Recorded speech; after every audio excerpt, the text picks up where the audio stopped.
He says, yeah, he should resign. So I wrote out my resignation and handed it to him. The next day I was going to go out and get a job as a football coach or something, basketball coach. I like to coach everything.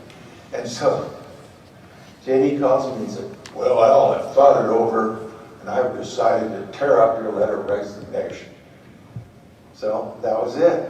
I was going to be a volleyball coach again. So Sue and I are having lunch with, breakfast with Coach Wooden at the Marriott Irvine in about 1984. And I bring up this story to him. And we're on the Valvoline Sports Committee, we're meeting. And so Coach says, yeah, I tore that up the same day you wrote it. He said, JD showed it to me. He said, I didn't want to spoil a young coach's career. I didn't know that for all those years. JD, what a character. We named the building after him. We never paid the coaches anything, except the full-time coaches were basketball and football. And best year Coach Wooden made was 32 grand his last year of coaching. Other people were making 6 figures, so we named a building after him, and he didn't hire anybody full-time. So, anyway, he's not my favorite guy. Okay. Okay, so this is about Coach Wooden. I bought his book, Practical Modern Basketball. I think of all the books, and I've got all of them you wrote, that was the best one. Practical Modern Basketball. I don't even know if you can find it. 1966 it was published. First 20 pages tell you everything you wanted to know about coaching. And then I got into basketball stuff. I showed it to him. The first 20 pages I had all highlighted and underlined, and I had little tabs on it. And he loved it. So, Coach only liked to eat dinner at one place. That was the Valley Inn in Encino. And so Sue and I took him to dinner one night, and his wife had passed on years earlier. He lived alone in a little place, little condo, about 2 miles from us. So we took him to dinner. He would never let you pick up the check. He would arrange with the owners to pay for our dinner before we got there. So I was asking the guy for the bill, bring me the bill, here's my credit card. Coach would always take care of it. He would sit in his office and answer all the fan letters he got, and he'd have his own stamps. He wouldn't use the university mail because he thought that was private business. He was just using the office. He used his own stamps. He'd come to our banquets, and he would pay $75 to get in the banquet. And you know, everybody else in the department's getting comped because my Spiker group pays for the banquet anyway. He would pay for the guy that drove him, his trainer, Tony Spino, her daughter. I'd mail him the check back, he'd come back. So finally we just let him pay for it. That's the way it's going to be. My wife goes to the same post office as him, so Sue is in the Tarzana post office. He drives up to drive well, you know, into his 90s was a pretty scary thought to begin with, but there he drives into the Tarzana post office. And he's got his car loaded with packages. And he's bringing these packages in, and she sees them, so she goes out. What is all this stuff? Oh, people send me basketballs and books, and I've got to sign them, and then I package them up and mail them back to him.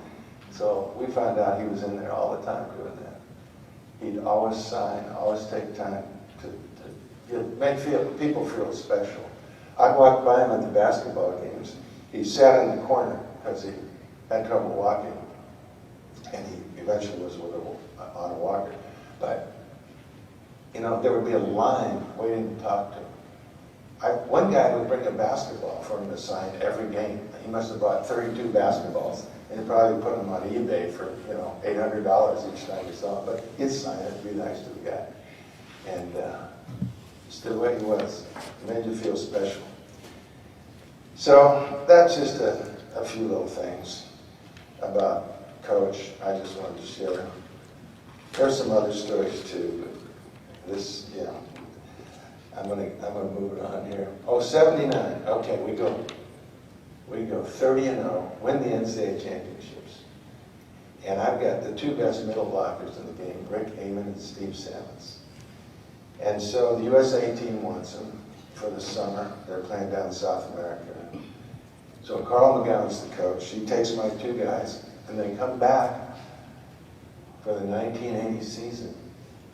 Well, Steve Salmons looks like a pretzel. His back is like this. He's got back spasms, and Rick Amon is in severe pain.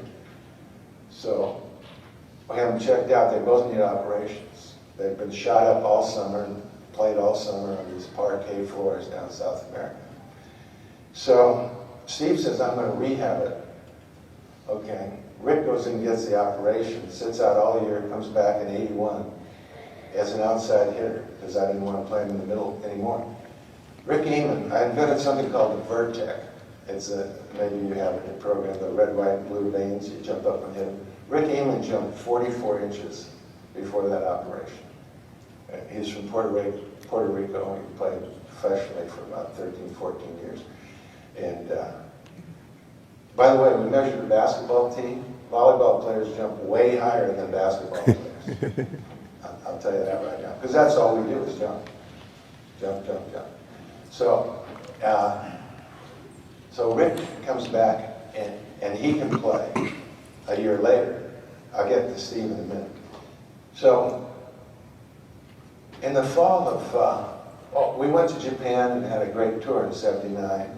And so the U.S. volleyball team in 1980 was not very good because we still had Karch on our team, and Steve Salmons, who would later rehab, was on our team, and Dave Saunders, a great passer and hitter, and SC had some great guys, Tim and some guys on their team.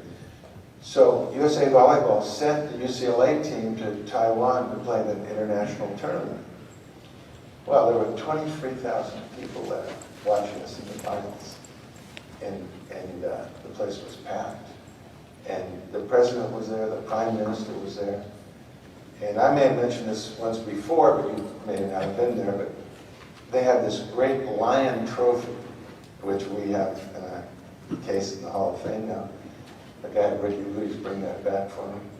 And the thing is, on the front of it's engraved, the Republic of China wins the tournament.